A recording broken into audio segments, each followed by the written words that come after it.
Okay, thank you very much for that introduction, and of course for the original invitation to come to your meeting. I really regret that I couldn't be there in person, but I hope this kind of online presentation will be useful nevertheless. And in case at some point you can't hear me very well or something like that, please let me know. So as you see, the title of my talk is Scaling Down the Laws of Thermodynamics. And I feel that in some sense I have to justify this title, or at least the question that comes along with the talk, because the question that I'm really going to be addressing is, what do the laws of thermodynamics look like when applied to very small systems? And the reason I feel that I have to justify this question is because, you know, if you go and ask the average person on the street about this question, they're likely to laugh at you, because everybody knows thermodynamics is an inherently macroscopic theory. In principle, we have no business trying to apply thermodynamics to nanoscale systems, or at least that's the common wisdom that's sometimes presented in textbooks. So in order to justify this question, let me begin with the following comparison between a steam engine, a macroscopic machine, and an analogous microscopic machine, the ATP synthase. So the steam engine depicted on the left over here, as you all know, the laws of thermodynamics were originally written down to describe the behavior of steam engines. The ATP synthase, which is shown on the right, this is in case you may not be familiar with it, this is a beautiful biomolecular complex. It resides in the mitochondria of our cells, and it's composed primarily of two pieces, the so-called F0 domain, which is embedded in a membrane, and the F1 domain shown down here. And the way that the ATP synthase works is that it takes advantage of a proton gradient, or equivalently a chemical potential difference across this membrane, and it uses that chemical potential difference to generate mechanical torque. This torque then causes the F1 domain to rotate with respect to the F0 domain, and this mechanical motion in turn catalyzes the synthesis of ATP, adenosine triphosphate, from ADP, and inorganic phosphate. And since ATP is the energy carrier in the cell, effectively the ATP synthase is recharging the cell's batteries in a manner of speaking. So even though the steam engine and the ATP synthase operate at very different length scales, on the meter length scale for the steam engine and nanometers for the ATP synthase, ultimately each of these machines takes advantage of some form of free energy, a temperature difference in the one case, a chemical potential difference in the other case, to generate useful work. So in view of this analogy, it seems to become interesting to ask, how do the laws that were originally written down to describe the operation of the steam engine, how and to what extent and in what form do those laws apply to microscopic machines like the ATP synthase? Or more generally, what do the laws of thermodynamics look like at the nanoscale? Now, in this talk, I'm not going to be able to provide a comprehensive answer to that question. Rather, I want to give a brief overview of some progress that's been made over the last 25 years or so, which in my view has helped to clarify how the second law of thermodynamics in particular applies to nanoscale systems. So let me now go on and mention a few novel features or new features of thermodynamics that arise at the nanoscale. So these are features that either aren't present or are not particularly relevant in macroscopic thermodynamics, but become quite important in nanoscale thermodynamics. The first of these is the prominence of fluctuations. And this can be illustrated by the following analogy. So the picture on the left here represents just an ordinary rubber band that's being stretched. And I'm going to return to this picture in greater detail. But for the moment, just imagine an ordinary rubber band that's being stretched in a room full of air. And in order to stretch the rubber band, we do a certain amount of work on it. And according to the second law of thermodynamics, the work that we do is always going to be greater than or equal to the free energy difference, delta F, between the initial and final equilibrium states of the rubber band. In fact, if I stretch the rubber band infinitely slowly, then this work should be equal to the free energy difference. But if I stretch it rapidly, the work will be greater than the free energy difference. And if I go back and repeatedly stretch the rubber band, always in precisely the same manner, then I'm always going to get the same value for the work, and that's going to be greater than or equal to the free energy difference.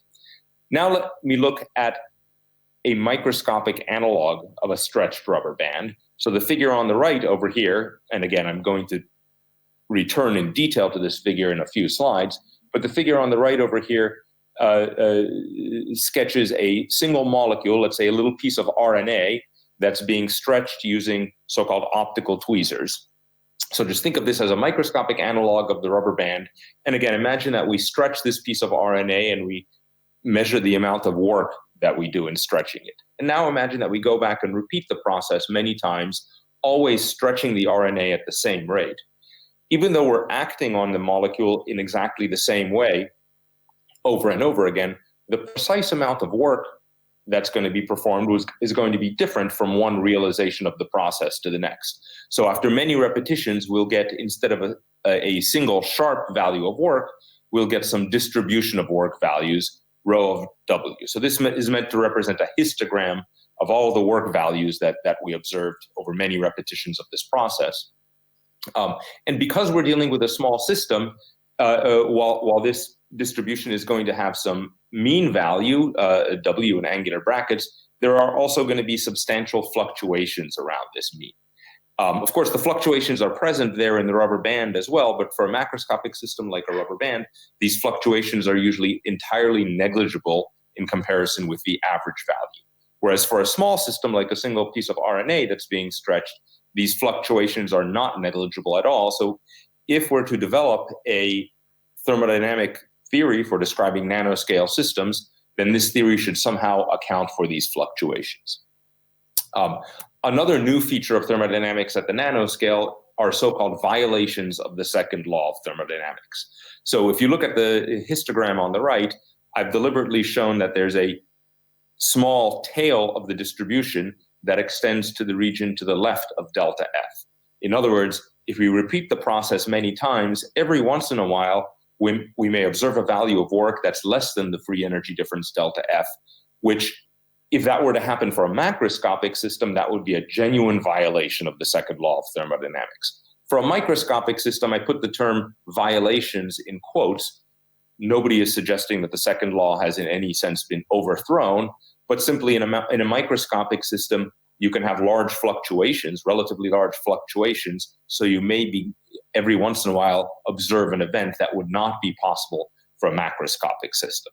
So again, if we're going to develop a thermodynamic theory of nanoscale processes, we might want to be able to say something about such violations. For instance, how likely are they? A closely related new feature of thermodynamics at the nanoscale relates to the so-called arrow of time.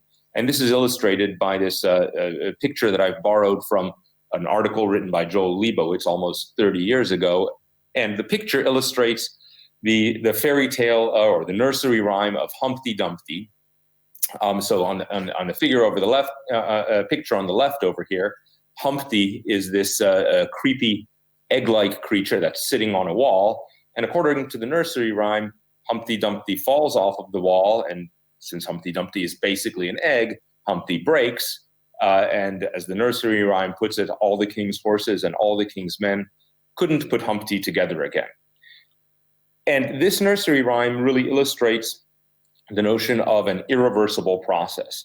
In other words, in our daily lives, we notice that there are certain sequences of events that always proceed in one direction and not in the other direction. So presumably many of us have seen an egg that falls on a hard surface and breaks, but I'm guessing nobody has seen a broken egg spontaneously put itself together and jump up from that surface.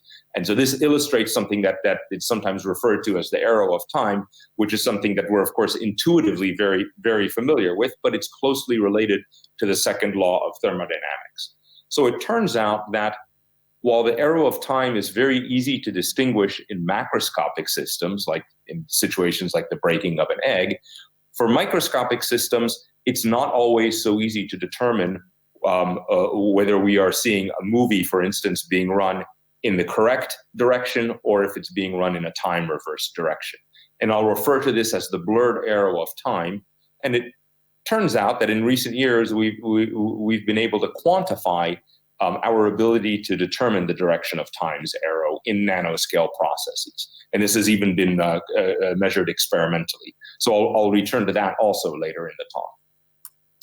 A fourth new feature of thermodynamics at the nanoscale involves the concept of feedback control. So feedback control is something that we do regularly in macroscopic systems. We see how a system is evolving, and based on our observations, we manipulate it. But in a thought experiment that James Maxwell proposed more than 150 years ago, and this thought experiment is known as Maxwell's demon. It's illustrated over here. I'll get back to this figure in detail later on. But basically, Maxwell pointed out that if one could do feedback control, if some creature, which we now call Maxwell's demon, could do feedback control at the level of individual atoms and molecules, then such a creature could bring about an effective violation of the second law of thermodynamics. And this thought experiment has led to a lot of really deep thinking about the nature of the second law of thermodynamics. And in the last 50 years or so, it has become recognized that the thermodynamic consequences of information processing are closely related to this thought experiment. So this is, again, something that I'll come back to later on in this talk, but it illustrates how we have some new features of thermodynamics at the nanoscale. So at the macroscopic system, feedback control doesn't lead to any violations of the second law, whereas feedback control at the nanoscale may lead to violations of the second law. And finally, the final issue that I may discuss in my talk, depending on the time, relates to the strength of the coupling between a system of interest and its environment. So the figure here depicts a single molecule of RNA. Let's say we're studying this molecule of RNA. That's our system of interest. And suppose it is embedded or immersed in a macroscopic body of water, shown over here. We can write the total energy of the system and the environment together as being composed of three contributions. An energy for the system of interest itself, so that's the energy of the RNA molecule itself. And another energy for the environment, so this has to do with how the water molecules interact with one another. And finally, an interaction energy that couples the system of interest to the environment. Of course, this kind of writing down of the total energy into these three components is not unique for small systems. If I have something like a macroscopic system, like let's say a pebble that's immersed in water, I can also write down the total energy of the system and the environment as composed of three different terms, as composed of these three terms. However, for a macroscopic system like a pebble, this interaction energy, use of interactions shown over here, is usually entirely negligible in comparison with the other two terms. And this makes life very easy, because it means that any energy that's lost by the system is gained by the environment, or vice versa, which leads naturally to the concept of heat exchange between the system and the environment. For a small system like an RNA molecule, we simply can't neglect this term, because its value is often comparable to the internal energy of the system, a system of interest in itself. And in the last several years, there's been a lot of work in trying to figure out how to best accommodate this strong system-environment coupling in a thermodynamic framework that would apply to very small systems. Okay, so these five features kind of give you a roadmap for where I plan to go with the rest of the talk. So let me now go back in detail to discussing fluctuations. So now let me go in detail through the figures that you've already seen. So on the left, imagine that I take an ordinary rubber band, I attach one end of it to a fixed wall, an immovable wall. The other end of the rubber band is attached to an ideal spring, and this is meant to be me at the far end of that ideal spring, and I'm pulling with all my might, trying to stretch the rubber band. I'm going to let lambda denote the distance from the fixed wall to the far end of the spring, and I'll think of lambda as a work parameter. So this is some variable that I control directly, and I use that variable to act on the rubber band. And by the way, if you're wondering why I have this silly little ideal spring here, why I'm not just pulling on the rubber band itself, this will become clear when I look at the microscopic analog of this situation in just a moment. So this rubber band is surrounded by a room full of air. And if you think about it, we have all of the elements of a kind of textbook discussion on thermodynamics. There is a system of interest, that's our rubber band. There's a thermal environment, which is the surrounding air. And there's a work parameter, lambda. So with these elements, let's imagine that we subject the rubber band to the following irreversible process. We begin in a state of equilibrium with the work parameter set at lambda equals A. I then imagine that I stretch the system by changing the value of lambda from A to some greater value B. And let me imagine that I do this relatively rapidly. So I'm not trying to do it reversibly. In stretching the rubber band, I do a certain amount of work, W, that's performed on the rubber band. And let me imagine that at the end of the process, I hold the work parameter fixed and allow the rubber band to come to a new state of equilibrium. So I start in one state of equilibrium, I end in a different state of equilibrium, but at intermediate times, I drive the system out of equilibrium and I perform a certain amount of work on it. And as I had already mentioned, the second law then predicts that the amount of work is going to be greater than or equal to the free energy difference, delta F, between the initial and final equilibrium states of the system. Okay, now let's look at a microscopic analog of this situation. So here, imagine that I take a single strand of RNA or some other polymer-like molecule. I use some fancy chemistry to attach the two ends of the molecule to two microscopic polystyrene beads. And then I take this entire kind of floppy dumbbell and I immerse it in water, let's say water at room temperature and pressure. And by the way, I should mention that the scales here are completely off in this diagram.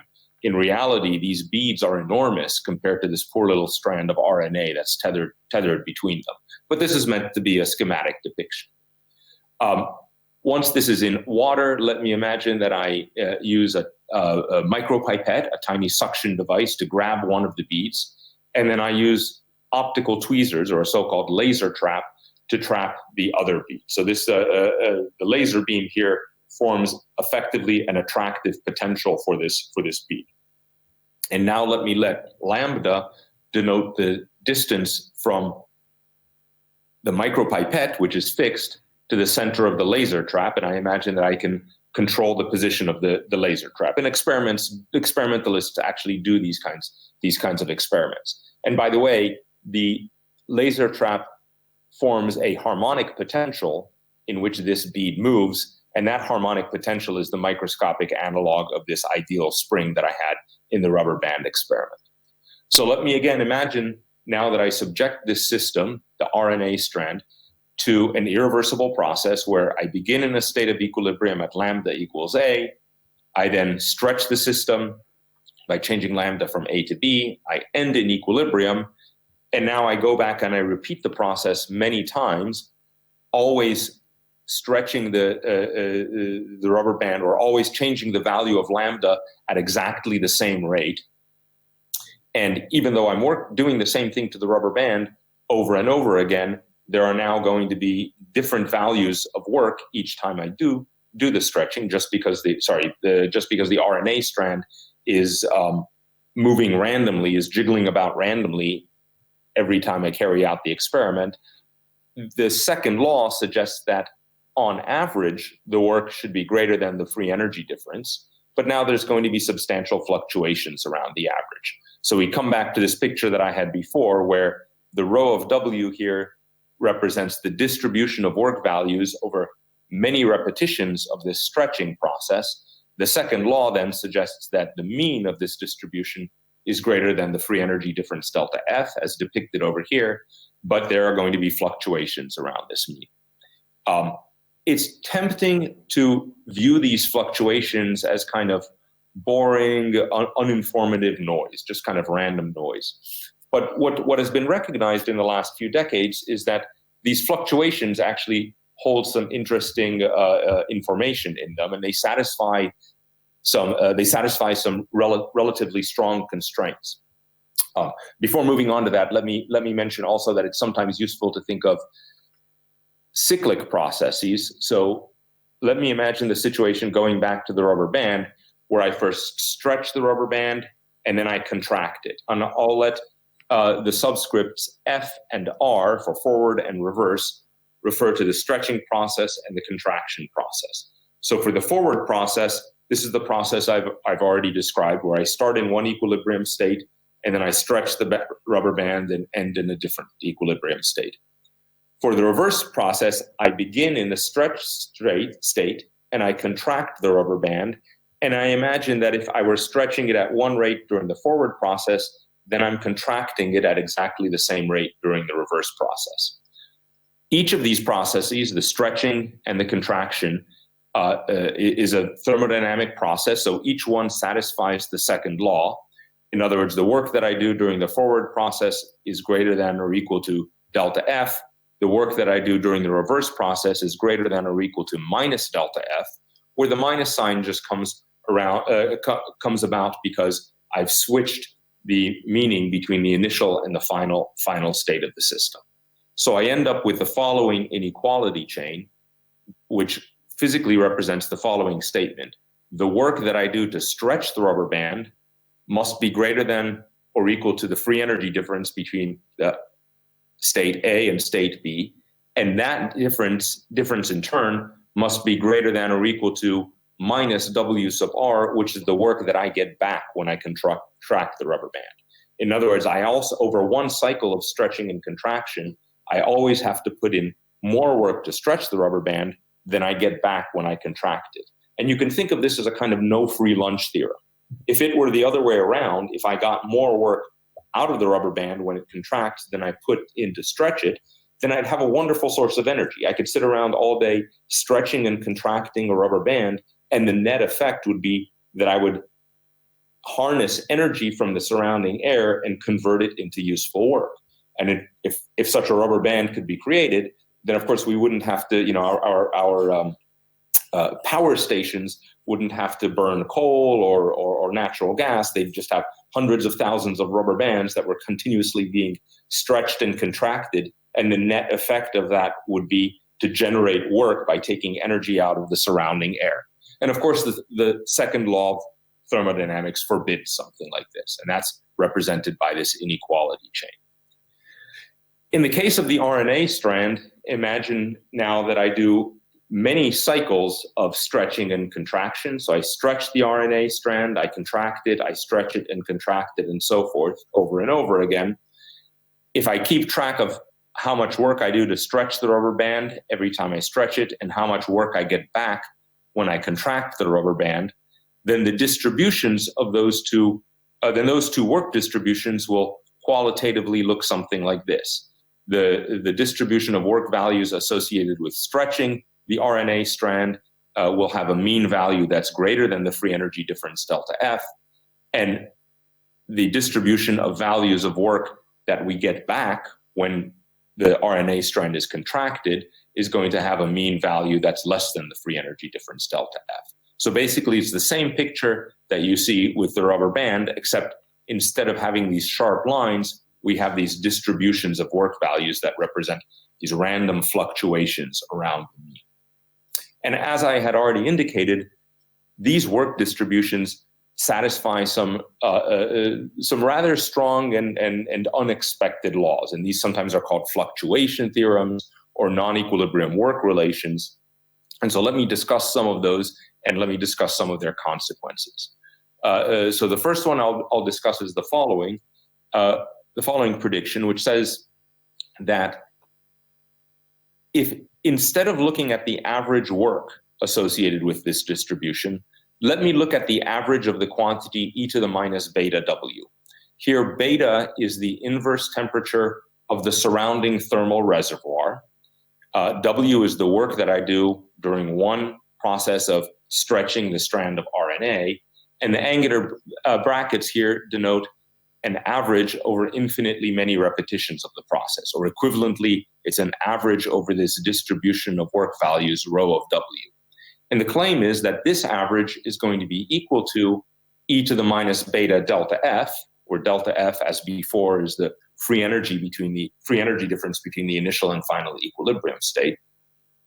And moreover, the claim is that this is true even if the system is driven substantially far from equilibrium during the process. In other words, this is not just a linear response kind of result that's valid only near equilibrium, but it remains valid even far from equilibrium. So this is telling us that these fluctuations must satisfy a rather strong constraint. This distribution of work values, rho of W, this distribution itself is going to depend quite sensitively on how we carry out the process. In other words, if I carry out the process relatively slowly, then I would expect a fairly sharply peaked distribution of work values. Whereas if I carry out the process relatively rapidly and irreversibly, then I might expect a broader distribution of work values. But no matter how I carry it out, slowly or quickly or at intermediate rates, this particular average, the average of e to the minus beta W, is going to depend only on the initial and final equilibrium states of the system, because those uniquely determine the free energy difference, delta F. If I now look at a cyclic process where I'm stretching and contracting the strand of RNA, then as I illustrated before, we get this these two distributions of work values associated with stretching the RNA and contracting the RNA. The following fluctuation theorem that was derived by Gavin Crooks more than 20 years ago now tells us that these two distributions satisfy a very simple symmetry relation, namely the ratio of the forward distribution divided by the reverse distribution is just given by e to the beta W minus delta F, where these symbols beta, W, and delta F have exactly the same meaning as in this non-equilibrium work relation. And there's actually a acute consequence of this result is that these two distributions must cross exactly at delta F, because when W is equal to delta F, the right side of this equation is equal to 0. So I'm going to now explore some of the consequences of these. So these are both predictions about these work distributions. I'm going to explore some of the consequences. I'll also show you some experimental data. But before going on, I should mention that these are just two out of a larger body of such fluctuation theorems that have been derived over the years. And this started really with some early work by two Soviet scientists, Bochkov and Kuzovlov, in the late 1970s and early 1980s. In the early to mid 90s, that there was a lot of work by people like Evans, Cohen, Morris, Searles, Galavati, and others on the so-called fluctuation theorems for entropy production. So these are fluctuation theorems similar to these, but they're expressed in terms of entropy rather than work and free energy. These were generalized to stochastic systems in the late 90s.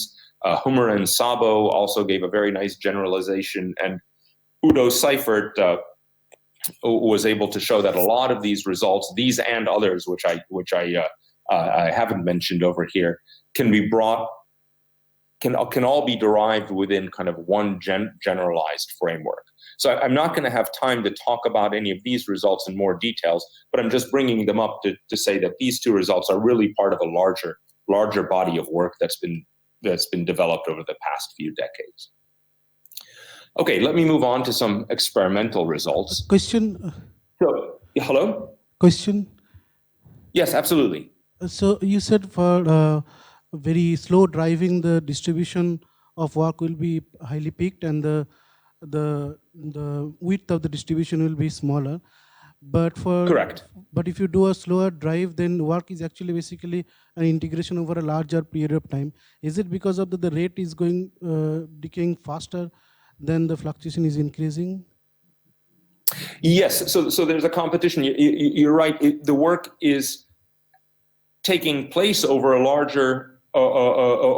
longer period of time, but the rate at which the work is being performed is decreases with the as the time gets longer.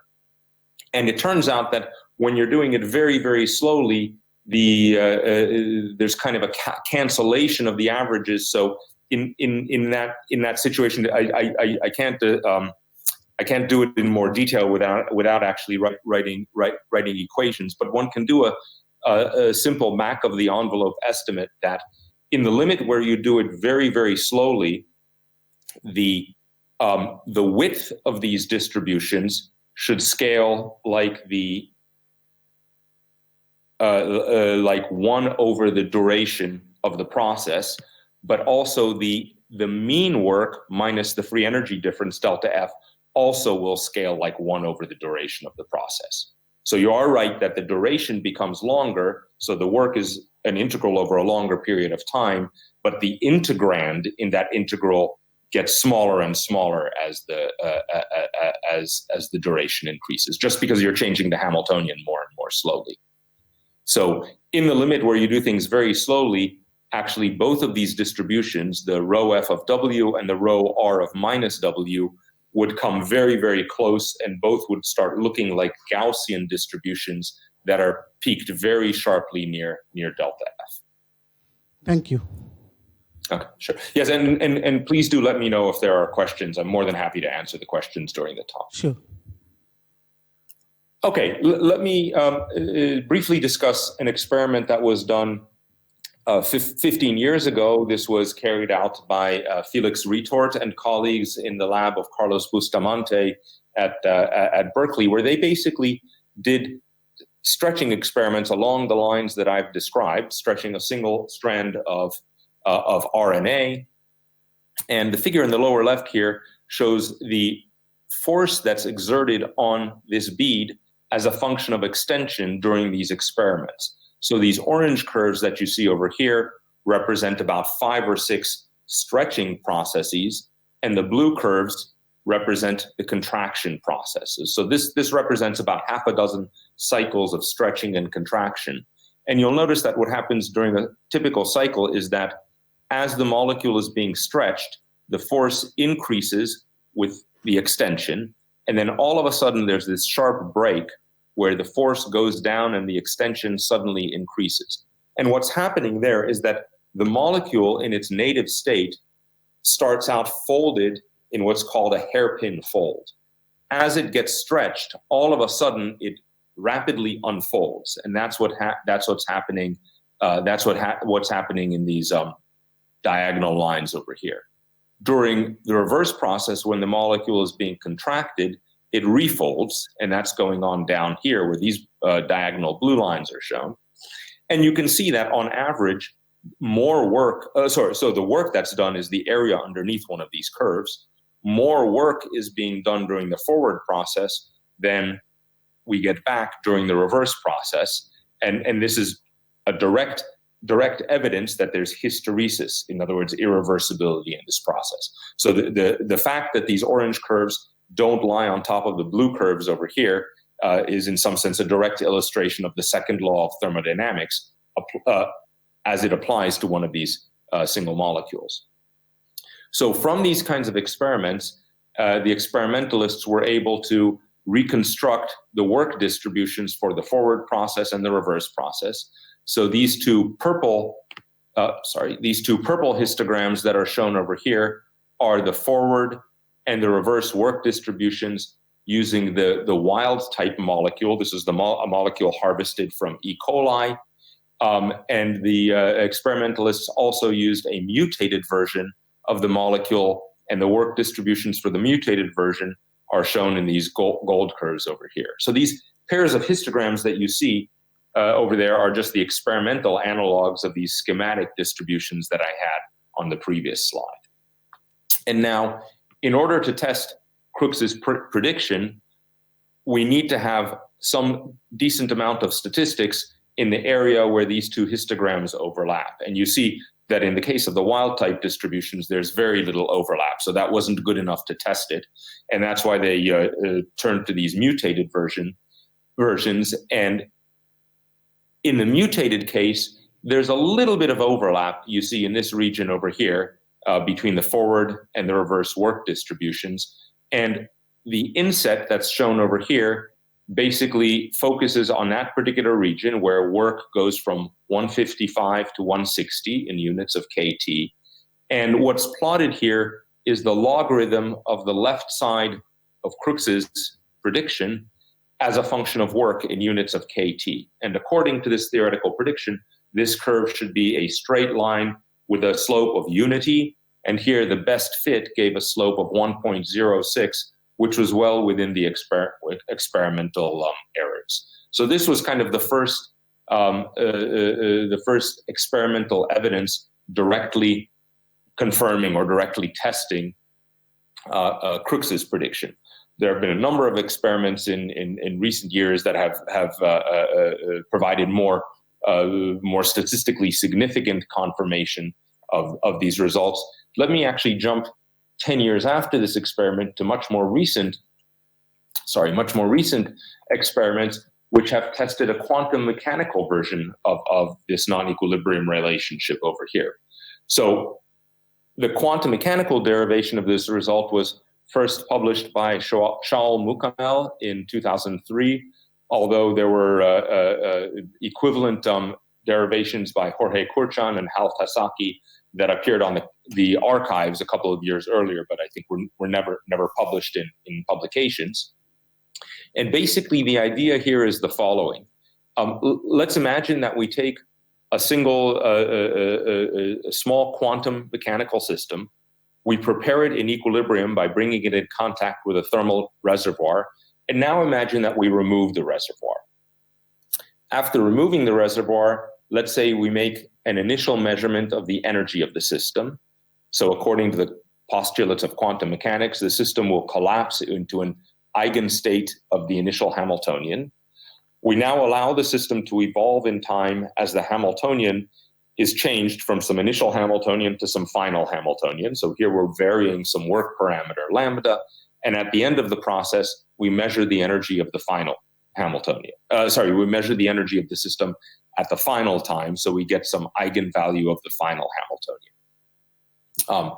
The work in this situation in these papers was defined simply as the difference between the initially measured energy and the finally measured energy, because these predictions apply to the situation where there's no heat bath during the process.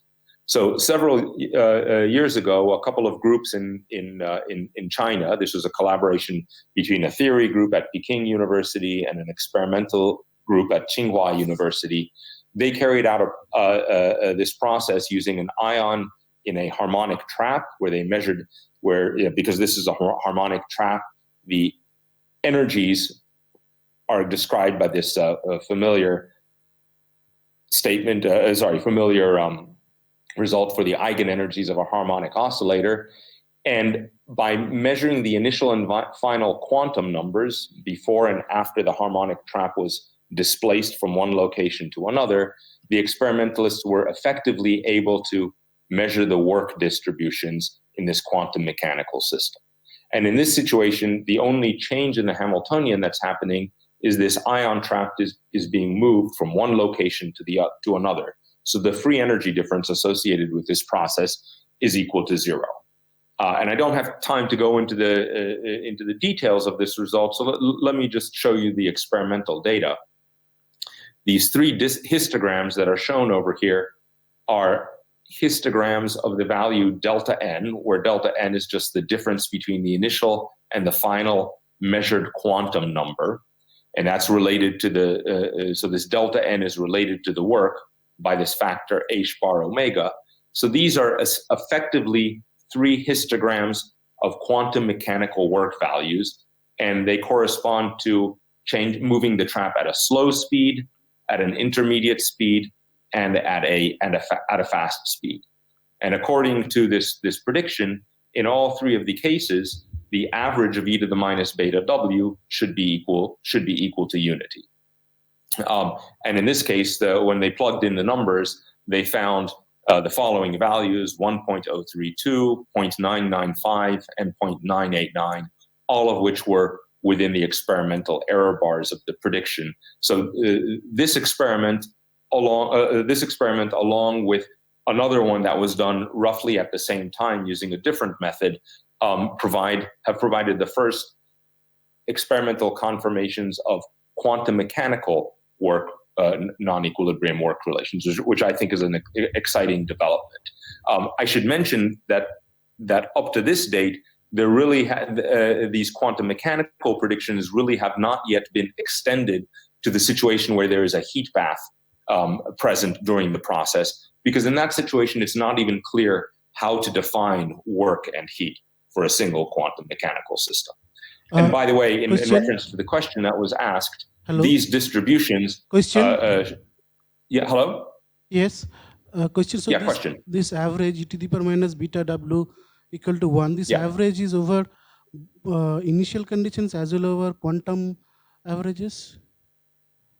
Well, so it's an average over many repetitions of the process. In each repetition, two measurements are made: an energy measurement at the beginning and an energy measurement at the end. And the work is defined to be the difference between the two measured values. So each time the process is repeated, two measurements are made, and the work is determined from those two measurements. And then this is an average over many repetitions of the process.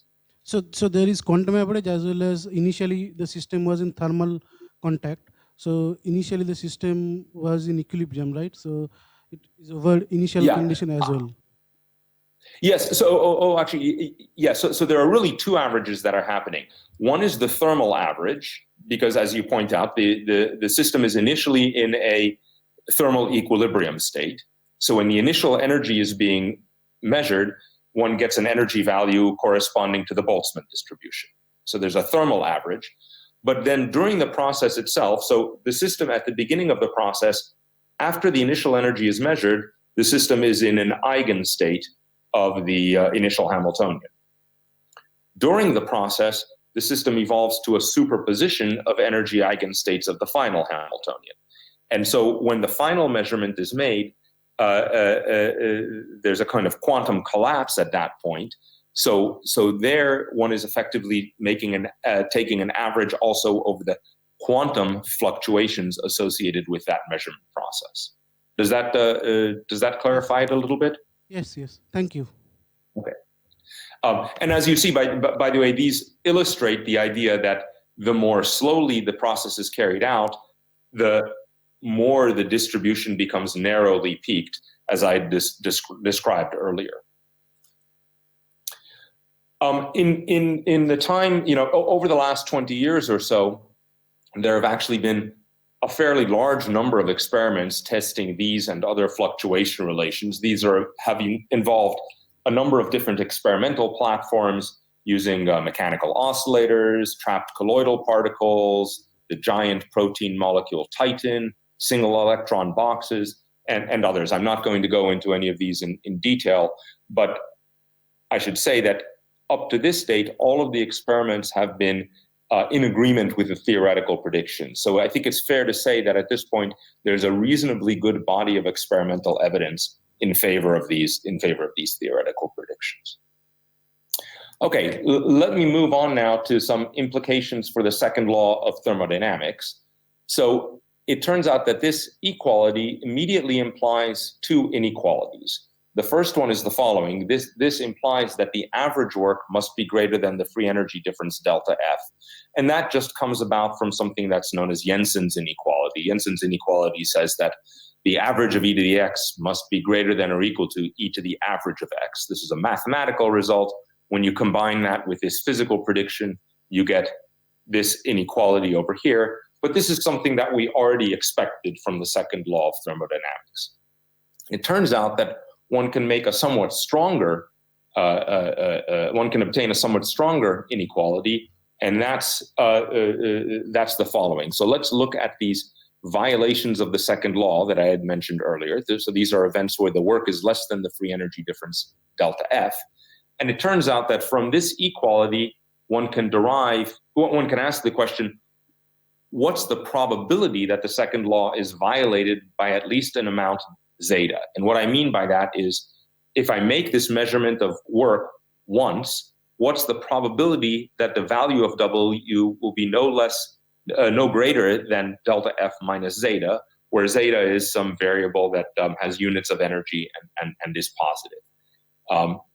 And it turns out that this equality immediately implies, and I'm not going to go through the derivation, I'll leave that as an exercise, it implies that this probability probability of observing a work value less than delta F minus zeta, this probability is no greater than e to the minus zeta over kt.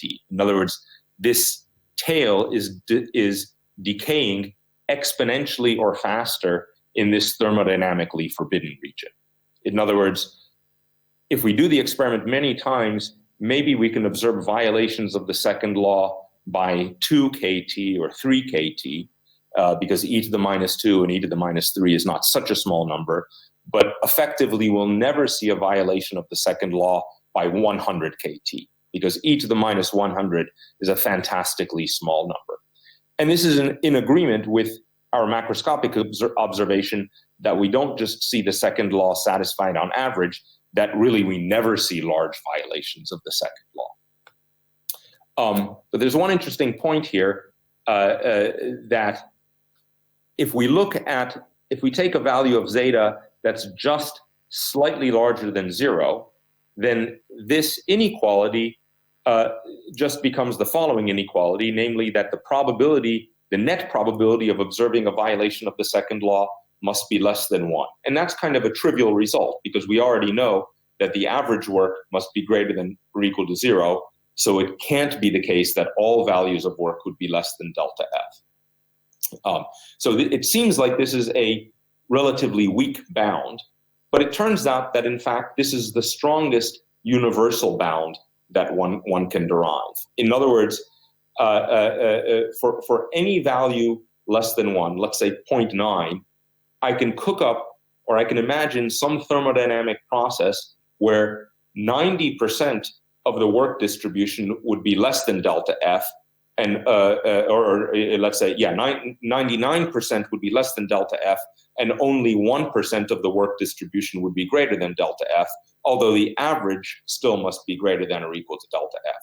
In other words, there's no real lower bound on the, or no real upper bound on the probability of finding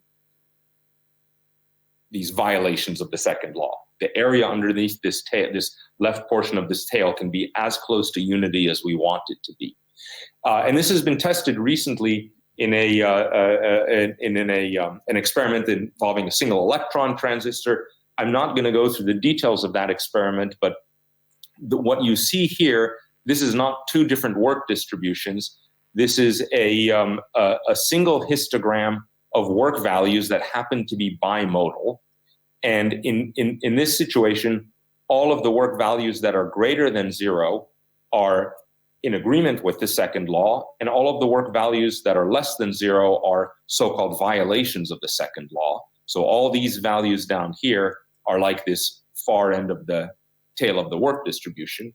And you see that in this case, the probability of getting a value of work less than delta F is actually about 2 out of 3. It's about 6.65 or 0.66. So this is a process where, in fact, about 2/3 of the outcomes correspond to violations of the second law, and only 1/3 are, so to speak, in agreement with the second law. Nevertheless, the average here is indeed greater than the free energy difference delta F. And in fact, the average of e to the minus beta W is equal to 1 within experimental error. And so this I find this fascinating, that you can actually have processes where most realizations lead to violations of the second law. And that's something that I think is a bit surprising, but it ultimately does not contradict the second law of thermodynamics. Okay, let me move on to the next topic, which is guessing the direction of the arrow of time. And here I like to present this by thinking about a hypothetical process where you're shown a movie where you see some thermodynamic process, let's say a single molecule that's being stretched. And your task is to actually guess whether you're viewing the events in the order in which they actually happened, or is the movie being run back, or are you viewing a movie run backward of the reverse process? In other words, if I show you a movie where you see a molecule is being stretched, was the molecule being actually stretched, or am I trying to trick you? Maybe I did an experiment where I contracted the molecule, and now I'm running that experiment backward for you, running that movie backward for you. This task can be analyzed quantitatively as a problem in statistical inference. So one makes two hypotheses. a forward hypothesis that the molecule was stretched and a reverse hypothesis that the molecule was contracted. And by carrying out the sort of analyses that are used to derive these fluctuation relations, one can arrive at the following result, which says that the likelihood that the forward process was carried out, given the amount of work that is shown in the movie that you see, that likelihood is given by this very simple universal function, 1 over 1 plus e to the minus beta w minus delta f. And this function looks like this. This likelihood function looks like this. Namely, when the work is much, much larger than delta f, then this term down here is essentially 0. So the likelihood is almost equal to unity. Whereas when the work is much, much less than delta f, this likelihood is almost equal to 0. And that's in agreement with the second law of thermodynamics. But what's striking is that this prediction is, in some sense, independent of what system you're dealing with, or independent even how close to equilibrium or far from equilibrium the system is during this process. And this function really allows us to quantify our ability to determine the direction of time's arrow. It tells us that how likely we are to correctly guess the direction of time's arrow from the data that we see in the movie. This result was first derived by Schertz and colleagues, and separately by Maragakis and colleagues within a slightly different context from the one that I'm describing. This connection to the arrow of time is described in this review paper that I wrote a number of years ago. And recently, a few years ago, there was an experiment which actually tested this proposition. And again, I'm not going to go through the details of the experiment, but this is an experiment involving a quantum dot. It was carried out at different speeds. So these are different parameters of the experiment. And the data points here represent the experimentally determined value of this likelihood function. And as you can see, they line up very well with the theoretical prediction, which is the red curve over here. And I should emphasize, there was no fitted parameters in this in these experimental results. So this is a direct comparison of the experimental prediction with the theoretical prediction with the experimental results. Okay, let me now, I guess I don't have that much time left, but let me discuss this topic of feedback control and the related topic of Maxwell's demon. So the term feedback control is often used to describe macroscopic systems. And in fact, one of the earliest examples of a feedback control system was the so-called metal sphere governor that regulated the behavior of steam engines. So the idea is that when you have a steam engine, it's difficult to regulate the rate at which steam is entering the engine. So this very clever gadget was developed a little over 200 years ago, which mechanically was able to regulate the steam that goes into the engine. In other words, if the motion starts going too fast over here, this device would decrease the amount of steam going into the steam valve. And similarly, if the motion here was going too slowly, it would increase the amount of steam in a way that actually stabilized the behavior of steam engines. And this metal sphere governor was actually a very important technological component of early steam engines. And what's represented over here is what I think of as autonomous feedback control. By autonomous, I mean that the feedback control is being carried out by some physical device. One can also consider non-autonomous feedback control, which is illustrated on the right over here, where instead of some physical device, we have some unspecified external agent. So this could be me, this could be one of my graduate students, this could be Maxwell's demon, some external agent whose physical details are not specified. This agent is able to make some observations on the motion that's generated by the engine, and then using those observations, that agent manipulates the amount of steam going into the engine. I mean, ultimately, this is a kind of fictitious distinction, because presumably the external agent is itself a real physical system, even if it's a human being. But nevertheless, it's a useful distinction to make. So let's keep this picture in mind as we scale this down to the nanoscale. And that brings us to the topic of Maxwell's demon. And Maxwell introduced this very nice thought experiment where he imagined a gas of particles that's in a container, where the container is divided by a partition into two chambers. The gas in the left chamber is hotter, the gas in the right chamber is colder, and Maxwell imagined this creature that we now call Maxwell's demon that sits near an opening in this partition, and whenever the creature sees an unusually fast molecule moving from the right towards the partition, it opens up this little trap door to let that molecule through. And similarly, whenever an unusually slow particle is moving from the left, it opens up the door to let that particle through. So in this way, one gets an accumulation of fast-moving particles on the left and slow-moving particles on the right, or as Maxwell put it more elegantly, the energy in A is increased and that in B diminished. That is, the hot system has got hotter and the cold colder, and yet no work has been done. Only the intelligence of a very observant and neat-fingered being has been employed. And I've underlined the words intelligence here to emphasize that this is very much within this paradigm of non-autonomous feedback control. So this seems to be a violation of the second law of thermodynamics, because normally to create a temperature difference, one needs to expend some energy, and here no work is being done. And so sometimes this is referred to as the paradox of Maxwell's demon, though it should be clear that logically there's no paradox here. I mean, if you put a magical creature into your thought experiment, you shouldn't be surprised if physical laws are violated. But this idea leads kind of naturally to the following question: would it be possible to replace this hypothetical Maxwell's being by a truly mechanical device, something analogous to the metal sphere governor that I discussed in the context of the steam engine? In other words, in principle, maybe not yet in practice because our technology isn't there yet, but in principle, could we create some microscopic robot that would do what Maxwell's demon does? And then if that were the case, would that robot represent a true violation of the second law of thermodynamics? Because ultimately what Maxwell was pointing out is that if feedback control can take place at the nanoscale, then it can lead to violations of the second law. So this question has been discussed for more than a century. One of the earliest papers was by Marian Smoluchowski in 1912. Later on, there's a very nice discussion of this in the Feynman lectures.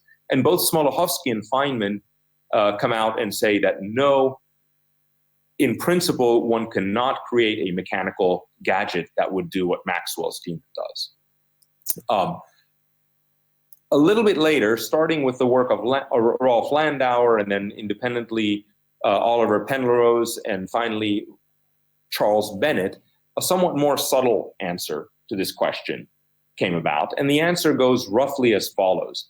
In principle, a mechanical device could be constructed that acts in the way of that Maxwell's demon does, but this device wouldn't violate the second law for the following reason.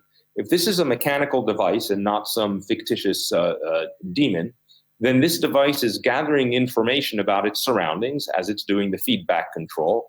This information then must be stored in some physical memory register. So this is illustrated down here, where we imagine that a large number of bits, all initially set in the 0 state, arrive, and as this device is working, the information that it gathers is written into this string of bits.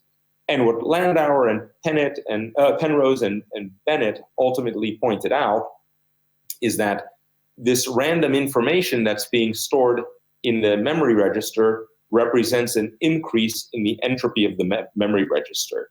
And that increase in entropy over here can offset the decrease in entropy that's going on over here. And in this way, the entire picture is not a violation of the second law of thermodynamics, as long as we account for the thermodynamics associated with information processing.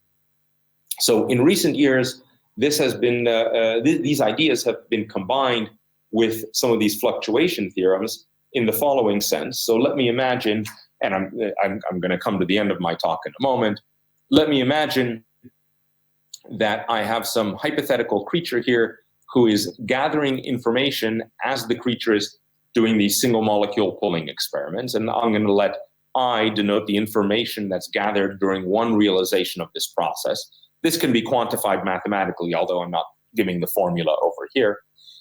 This creature is then using that information to perform feedback control with the aim of trying to do as little work as possible to stretch the molecule.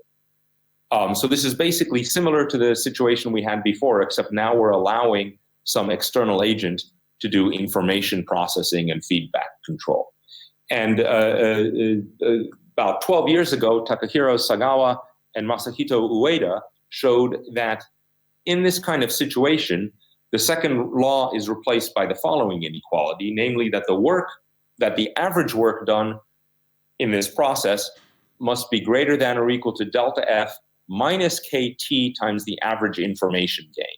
So in other words, by gaining information, one is able to do less work than the second law of thermodynamics would predict. A couple of years later, Sagawa and Ueda showed that actually this inequality can be replaced by the stronger equality, that's essentially a non-equilibrium work relation, but now accounting for the information that's gathered in the process of feedback control. And around the same time, there was an experiment that verified these predictions. Again, I don't have time to go into the details of the predictions or the experiment, but the fact that these kind of connections are being established theoretically between work and information and are being verified experimentally suggests to me that we're really gaining a very subtle appreciation and very subtle understanding of relations between quantities such as work and information in the thermodynamics of nanoscale systems. Okay, I don't have time to go through the topic of strong system environment coupling because I see that I'm at the end of my allotted hour. So let me just come to a summary slide. So these two pictures illustrate one of the major differences between thermodynamics at the macroscopic scale and at the nanoscale. Namely, at the nanoscale, fluctuations become important. And one of the take-home messages from the talk has been that if these fluctuations are properly accounted for, then the inequalities that we ordinarily associate with the second law of thermodynamics at the macroscopic scale can be replaced by stronger equalities. And if you want to get further information about this, I can shamelessly suggest one of my own review articles that I wrote nearly 10 years ago now. There's a very nice paper in the Reviews of Modern Physics on quantum fluctuation theorems, and there's a very nice article by Takahiro Sagawa about the information processing aspects that I discussed toward the end of my talk. So thank you for your attention, and I'll be happy to answer any questions, and I apologize that I went over a few minutes. Thank you. Questions? Some questions? You had this inequality by Sagawa and Ueda in the last couple of slides. There's an expectation value of I that you wrote there. So can you just elaborate on that a little bit? On what the I is? Yeah. So this, roughly it's the following. Before this entity makes the measurement, the knowledge about the state of the system can be described by some probability distribution. So this external agent has some limited knowledge, which is described by a probability distribution reflecting the knowledge of the state of the system. After the measurement, the agent has a more detailed knowledge, which means that it's a different probability distribution. Okay, the information that's gained doesn't tell all the microscopic details of the system, but roughly it means that the probability distribution reflecting the knowledge before and the knowledge after are different. And the I here, the average I here, is related to what's called a mutual information. It's the mutual information between these two probability distributions. And that's kind of the best that I can do without starting to write equations. But that's described very, very clearly in the paper. Hi, Chris. So just a few slides back, you had this inequality about that it's less than equal to exponential of minus zeta over kBt, right? The probability that you work. Yes. Yeah. So I would guess that in general, I mean, this should be probably some exponential minus beta times some rate function or large deviation function of zeta, right? I mean, probability that W is less than equal to W delta F minus zeta. Well, so I'm not sure if large deviations would generally apply here, because this is a small system. Right. So large deviations would apply when you have some random variable that's the sum of many other that's a sum of many random variables. Right. And we don't have that kind of situation over here. If this were being applied to a macroscopic system, then I think there might be some applications of large deviation theory here. And I think that hasn't been thoroughly investigated. Right. But for a single small system, I'm not sure even at low temperature, because at low temperature, this 1 over kBt would be a large number, right? So in that case, you might expect that there could be a large deviation function there. I mean, why? Because this is what happens in many systems when you have a weak noise limit, where some of this optimal fluctuation theorem, where you have this exponential minus some small parameter, which is usually weak noise limit. But my understanding is usually those are systems that themselves have some kind of extensive properties. So there's some number n that so might reflect that the number case, of degrees. Yeah, sure. I mean, in some sense, this 1 over kBt, might act like this n, the low temperature limit, basically, this small quantity of the saddle point calculation, basically. So sometimes it can happen, actually. So I was wondering if any such things have been investigated or not, very general. And if so, I would like to know, what is the sort of universal property of this large deviation function, or is there any? I mean, this is the sort of question I had. So I haven't seen that investigated. Okay, I see. Okay, I haven't seen that investigated, and specifically, I haven't seen this result investigated in the context of large deviation theory in the sense that you're saying it. Right. Okay. Okay. Thanks. Not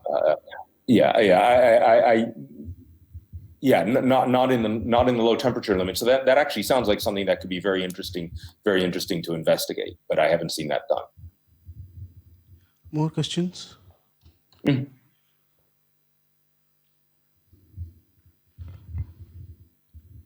I have a question.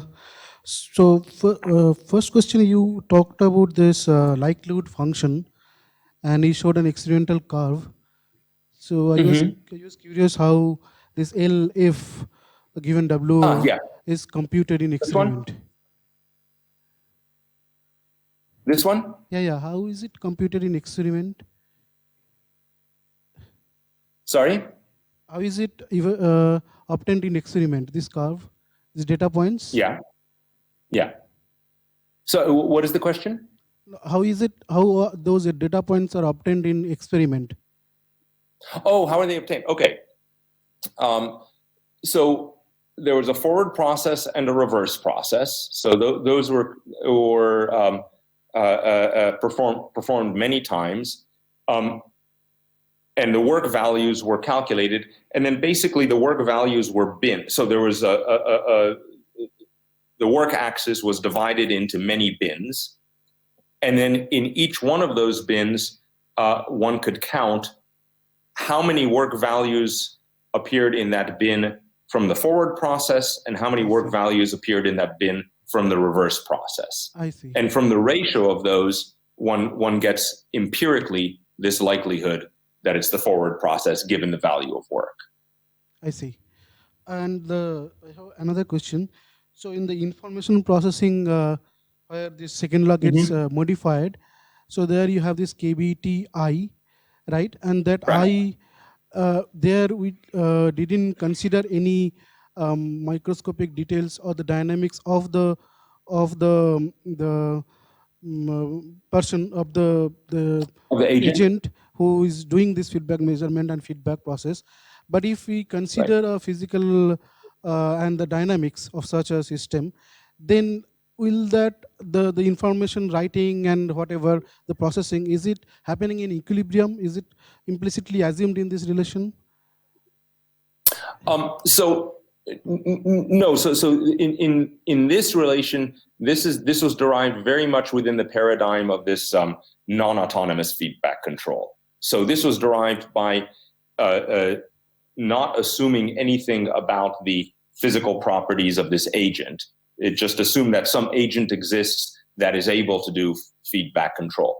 There have been other works in the last 10 years that have looked at models of situations where this physical agent is modeled explicitly, usually with some very simple dynamics, but still is modeled explicitly.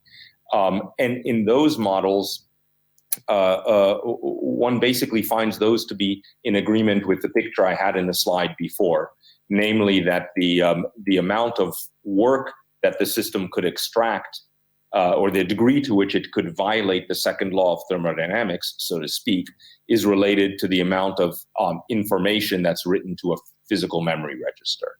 So all of the components that you see in this diagram have been modeled explicitly in papers that have come out over the over the last decade or so, but I didn't go through those in detail. Okay.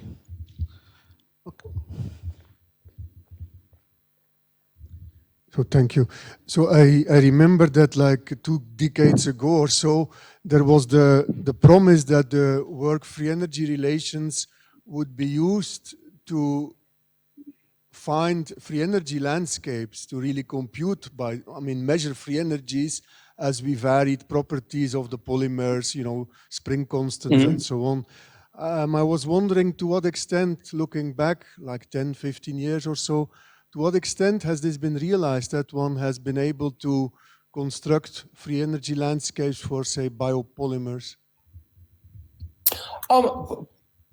Partially. I mean, with the at the level that the experiments are at now, people do sometimes use these results. I wouldn't say that one has been able to get very detailed free energy landscapes, but there have been a number of experiments where that has been done. I think these relations have been more used in the context of numerical simulations rather than actual experiments. So this is something I didn't talk about at all during this talk, but these results do, in principle, give you a way of using non-equilibrium numerical simulations to get equilibrium free energy differences.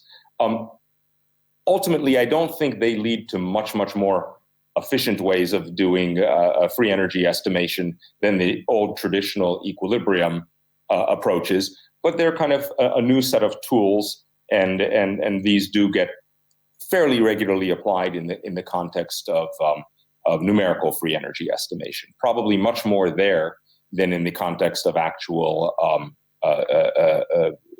biological experiments. Any more questions? Okay, if not, let's thank Chris once again. Thank you, Chris, for giving this wonderful lecture. Thank you. Okay, thank you very much for the invitation, and I wish I could have done it in person.